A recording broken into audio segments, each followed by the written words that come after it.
Carney and Macron present united front in face of Trump trade war. Canadian PM stresses importance of reliable allies in joint press conference with French President.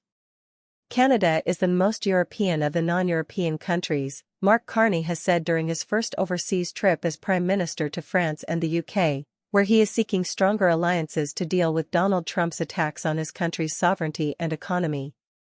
Without mentioning Trump by name, Carney and the French President, Emmanuel Macron, held a joint press conference in Paris to show a united stance against what they said were economic and geopolitical crises, a reference to Trump's trade war and America First diplomacy that has left longtime allies scrambling.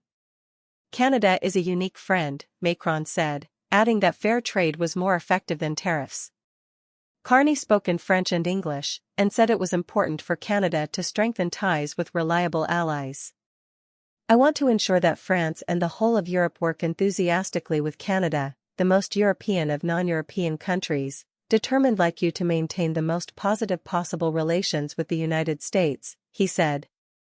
A senior Canadian government official who briefed reporters on Carney's plane said the purpose of the trip was strengthen partnerships with Canada's two founding countries. The official said Canada was a good friend of the United States, but we all know what is going on. Carney is deliberately making his first foreign trip to the capital cities of the two countries that shaped Canada's early existence. At his swearing-in ceremony on Friday, he noted the country was built on the bedrock of three peoples, Indigenous, French and British. He said Canada was fundamentally different from the US and would never, ever, in any way, shape or form, be part of the United States. Nelson Wiseman, professor emeritus at the University of Toronto, said, "The Trump factor is the reason for the trip. The Trump factor towers over everything else Carney must deal with."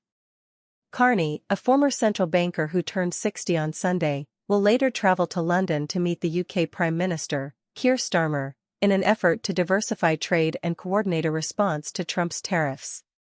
He will also meet King Charles, Canada's head of state. The trip to England is something of a homecoming, as Carney is a former governor of the Bank of England, the first non-citizen to be named to the role in its more than 300 years. Carney then travels to the edge of Canada's Arctic to reaffirm Canada's Arctic security and sovereignty before returning to Ottawa, where he is expected to call an election within days. Carney has said he is ready to meet Trump if he shows respect for Canadian sovereignty. He said he did not plan to visit Washington at the moment but hoped to have a phone call with the president soon. Daniel Beeland, a political science professor at McGill University in Montreal, said it was absolutely essential Canada diversified amid the trade war with the U.S.